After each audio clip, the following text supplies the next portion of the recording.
Welcome to the BTS Presents show. I'm Brian Schulman, I'm the city's. Thanks for watching.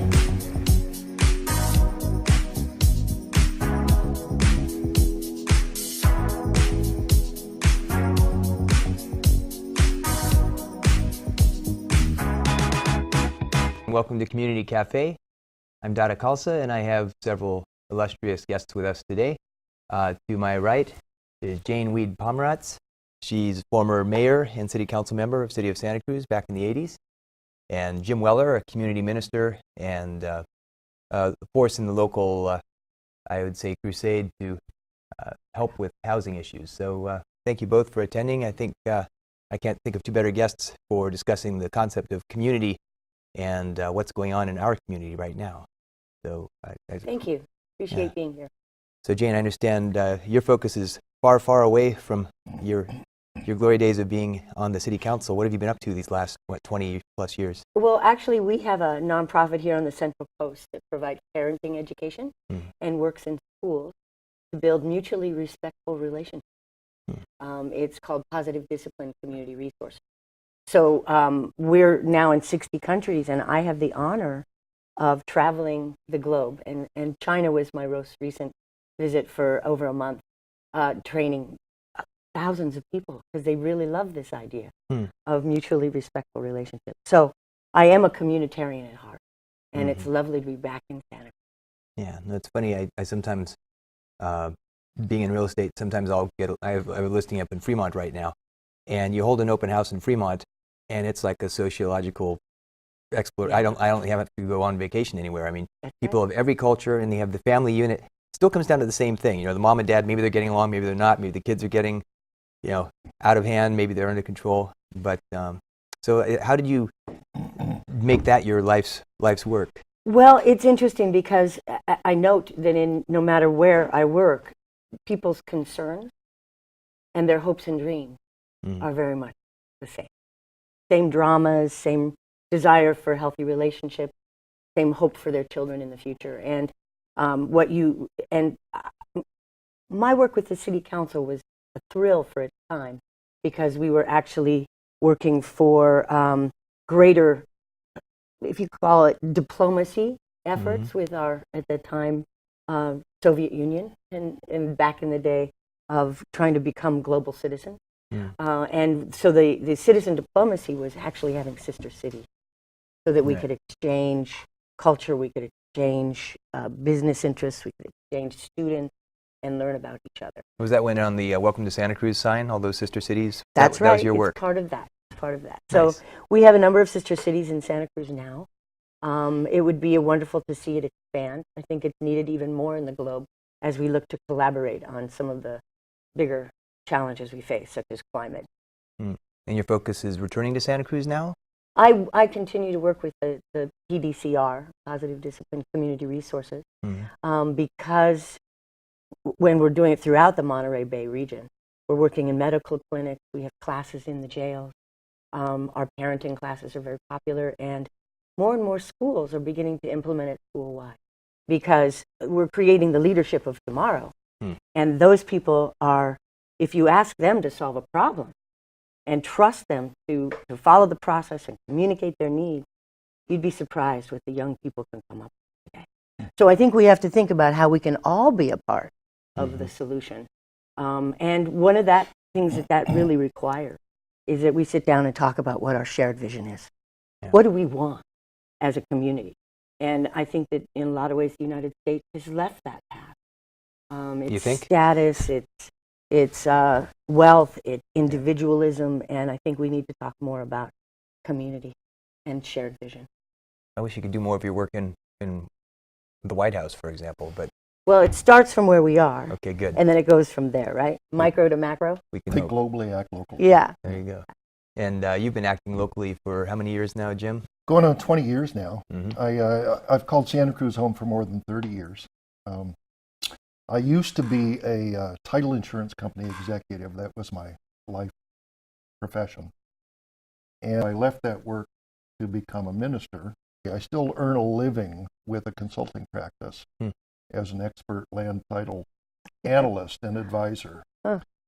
But that doesn't have a lot to do with this community. My work mostly is supporting lawyers who are representing clients in large, complex real estate transactions all over the country.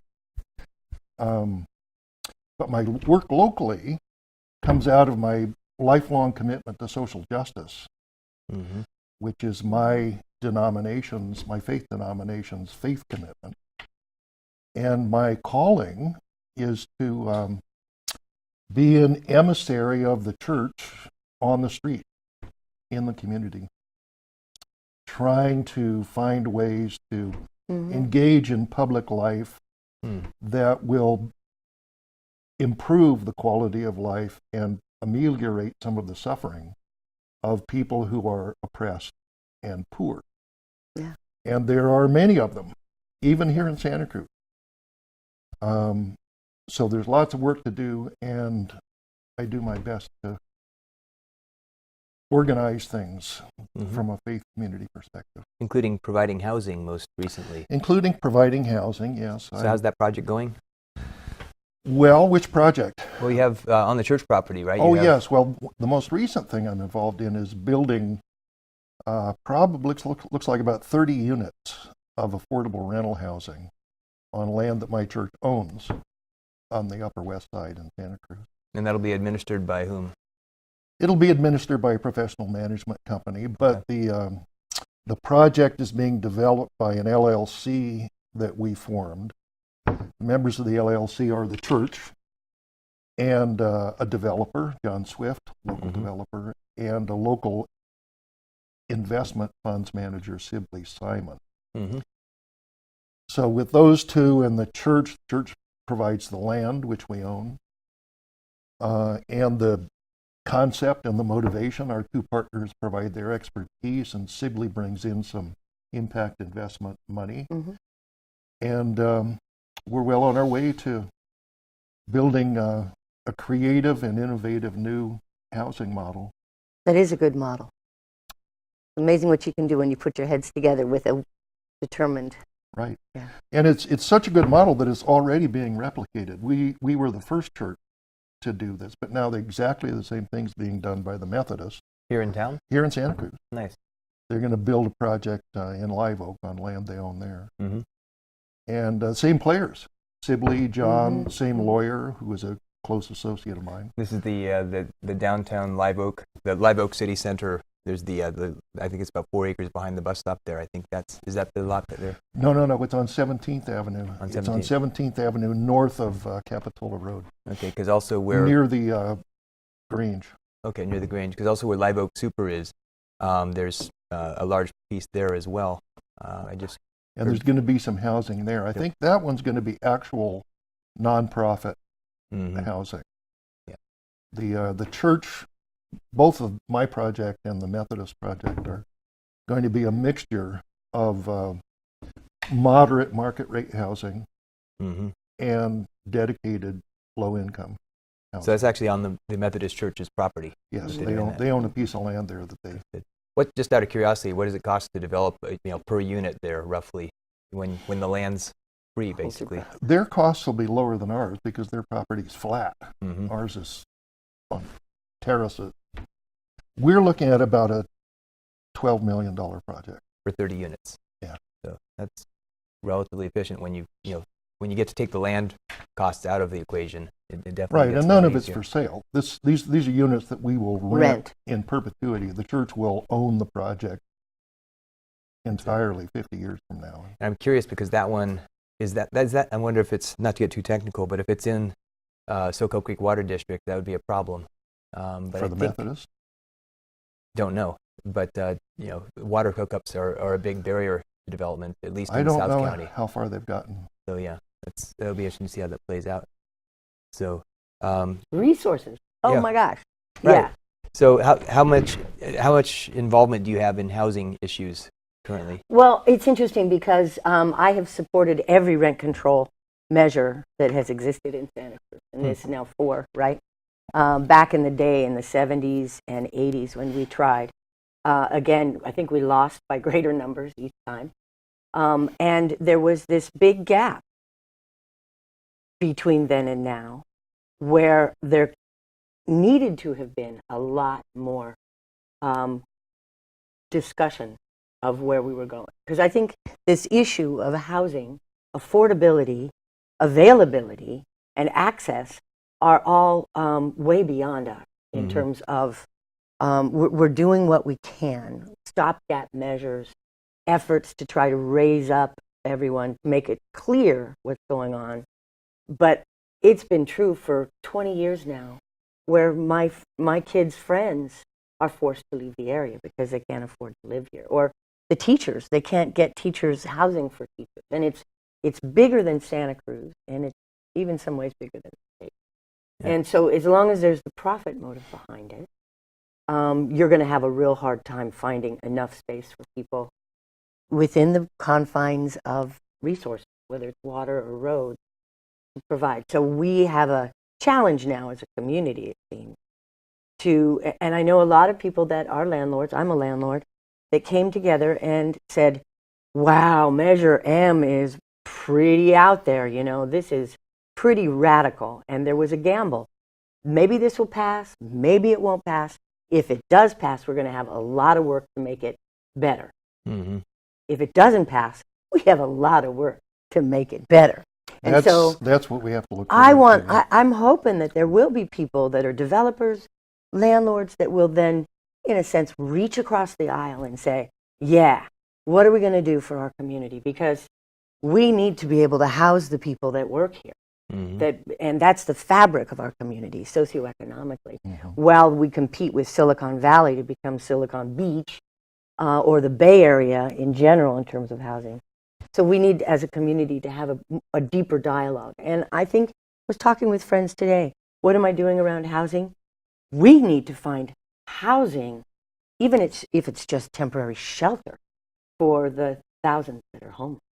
Because if you look at all the money we spend for enforcement to get homeless, to clean up after the homeless, to deal with the homeless, the little Hoover that's now emerging at the corner of Highway 9 and the river there after the closure of, it just seems to me that we need, in a sense, to make a statement. Yeah. Well, and the fire that happened not too far from there that was started by an encampment. We need, if I could wave my magic wand, we would probably have, in a sense, camp for maybe 500 people in about 4 or 5 different places, with facility, with safe lighting, and they'd be tents, it'd be rudimentary, but if then there could be that sense of community and stabilization. Mental health would have people they could go to rather than just picking them up off the street. Sheriff's department would have so much less enforcement problems. Yeah. I mean, I think that we can be more clever and humanitarian and really hit the problem better if we go a little bit more large. And hopefully go for solutions that work. I mean, Santa Cruz is not a small town anymore. There's development happening. Barbara Mason, who I think is a fantastic force in the county. She's economic development coordinator, and she has a clear vision of, so every time I have for example, a flyer here that says Save Santa Cruz West Side, talking about stopping expansion, and yet we want services. So the county only raise their funds in basically 3 different ways: transient occupancy taxes, property taxes, and sales tax. So property taxes and transient occupancy taxes, those are both real estate development related. So every time a development gets voted down, then we have, how are we going to pay for the firefighters, the police? How are we going to fund affordable housing? Right now, I think it's 15% required for development for affordable housing. And we also have measures, what I thought were good ones, like Measure H, that would have allowed those who have properties to fund 100% of the funds would have gone back into our county for mental health, for homeless issues, for housing issues, things we have dire need for. And then the university, in the meanwhile, cross-component of, I think, some alumni, some professors who are actually suing to stop the university from developing 2,200 units of housing on the campus. There are issues apparently with how the child care was proposed and this and that. But I just think, I'm a nature lover at heart, but when you see all these problems, the money has to come from somewhere. So I think sitting down, having a dialogue with the developers. I mean, I think Measure M was good in the sense that it brought people to the table. I also think it was good that it educated people. The voters resoundingly, 2-1, voted against it because there was an educational outreach. Virtually every city that's had, University of Berkeley, sister city to our beloved UCSC, just did a study a month ago that showed every time rent control has been passed, it's had a problem because it's caused 15 to 20% of the housing stock to go away.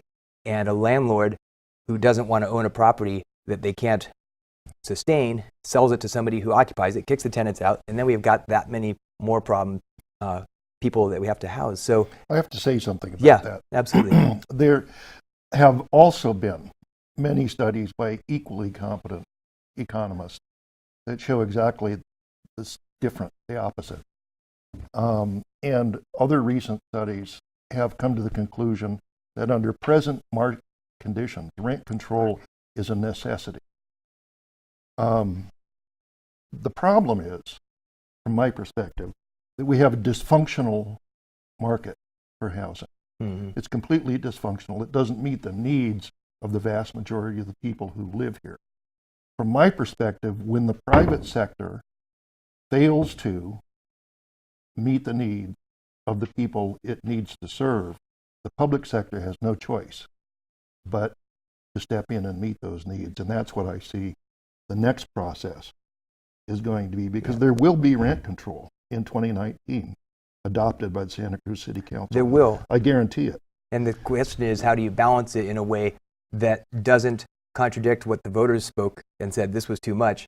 So, I have to add let's a little level the something playing there field. too. Yeah. The voters spoke, but the voters were buried by a tsunami, $1 million tsunami of propaganda that indoctrinated them with confusion, false claims, and misinformation. So that's not a good test of the electoral system or the will of the people. All it is a demonstration of the power of money of the industry and advertising, the power of the real estate industry.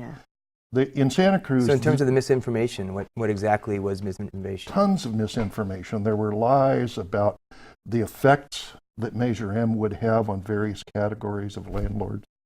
There were rumors, wild rumors. The town was rife with the sky is falling rumors, and people were just confused and afraid, in my opinion.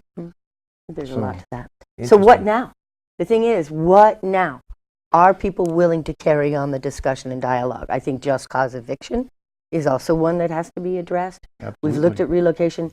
I mean, an issue in the 1980s when I was on the council and mayor was, university, why aren't you providing more housing for students in this area, right? So we still have to talk with the university about that issue. We have to talk with the other alumni that are concerned about the building at the university. We have to start talking with each other and coming up with clever solutions as we can as we go along. But I think you're right that the pendulum is going to swing back. And you can't, I don't think anybody loves the idea that when we walk out there, those with so little are living in such squalor. This creates mental illness. Yeah. So it's at all different levels. Shelter and affordable housing are part of it. I mean, it's what we have to deal with now. Well, I think everybody agrees the best way to provide affordable housing is to build affordable housing. I think it's always going to run into a problem when you try and take housing away from those who have it, who came by it, through their own, through purchasing it. Every time it seems like you do that, you're going to get opposition. So if there's a way that you can find, and I think the preliminary measure that was talked about that City Council was going to do 10% cap at any given calendar year, 15% every 2 years, 15.5%. That was actually in compliance with California Apartment Association guidelines for essentially humane treatment of tenants, which in an enlightened self-interest, a landlord who doesn't practice those is going to run into violent opposition. I mean, I went down to City Hall, was it last Wednesday, and it was like right out of Grapes of Wrath. I mean, it was a huge sign of how heated it is and how poignant a situation it is. But then, I'm thinking, well, okay, why aren't we getting these 2,200? Even 2,200 units wasn't enough. That's maybe what 30% or 40% of the 10,000 students they're going to be bringing in, and yet it's so dysfunctional that even those aren't going to be allowed. So, God, it would be so nice if we could have, a big city meeting that doesn't have demonstrators, where people are actually speaking intelligently and coming up with ideas. And if I would be more than happy to speak off camera if there are studies. Every study I've seen, every credible economic study I've seen, says rent control sounds like a good idea. And then if you look at Santa Monica, if you look at San Francisco, you look at Berkeley, they have homelessness and high rents in greater magnitude than we have even here locally. New York City as well. The problem is that economics is not a predictive science. Yeah. In fact, economics is hardly even a science. That's a good point. It's you can lie with statistics. You can lie with economic studies. The problem with an economic study is that it cannot forecast the future. All it can do is measure what has happened according to certain parameters in certain places, but it necessarily excludes large factors that influence what happens that aren't taken account of at all. So economics is based on the pretense that all people acting in the economic system always act in their rational best interest and make decisions that benefit everyone. Well, it just isn't true. Well, it isn't. People do things for their own reasons. But I do, you go to San Francisco, the old community foods. I mean, I'm literally stepping over bodies in the sidewalk. They haven't solved homelessness there. They haven't solved high rents. Rent control?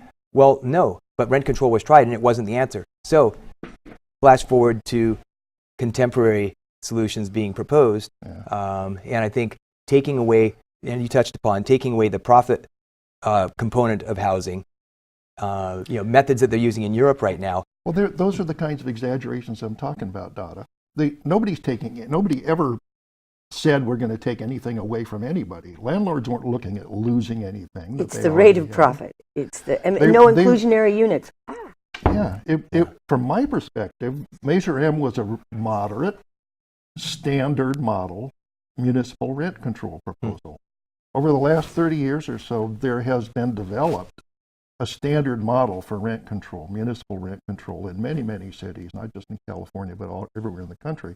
And that standard model depends on three indispensable factors.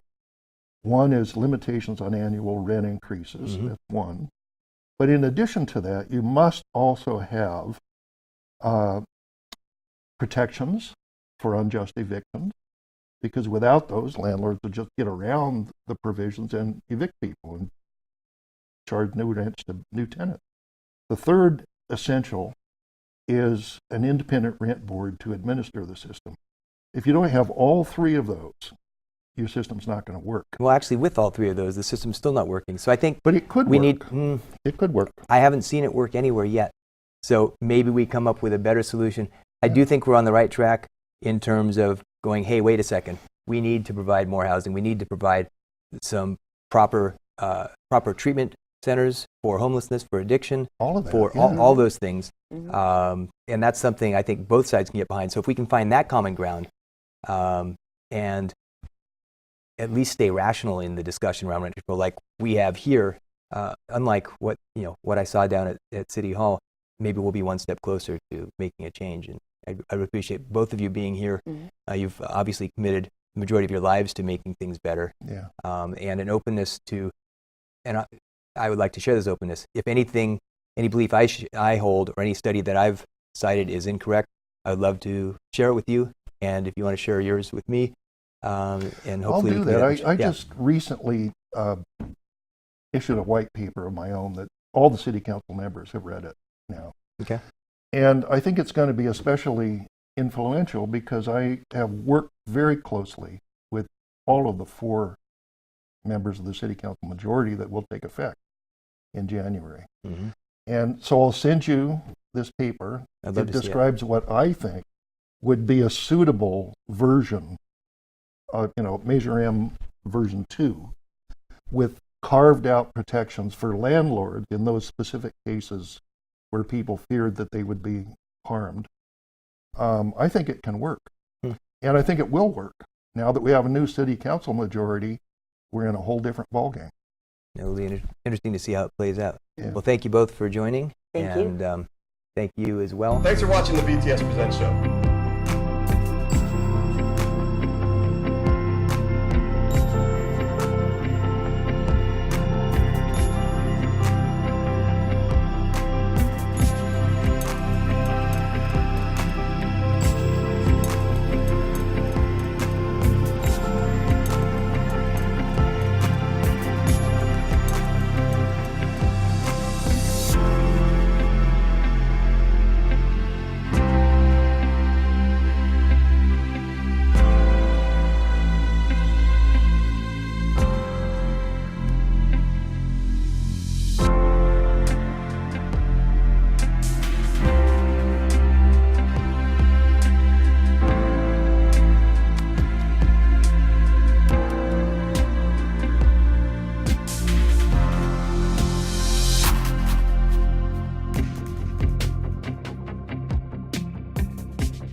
About being my own self, and then so it's about, I think it's about, if this is a free country, then let me be free the way I want to be free. Freedom of speech, freedom the way I live, and it all is a full circle of love. It all comes down to love. I don't care what nobody say. We are just little specks on this. Number one, stop calling people homeless. Call them by their name. Greet them. Sit down for a moment. And I guarantee you, that's to be a new person when he hear you, when you listen to him talk about his pain, you give him some encouragement about the pain and how to handle it, some suggestions, this all got started when Katrina hit. Then I was making trips down to New Orleans, delivering food, clothes, and building material because I was born and raised there. And I was only going to do one trip. Man, this thing turned into 19 trips.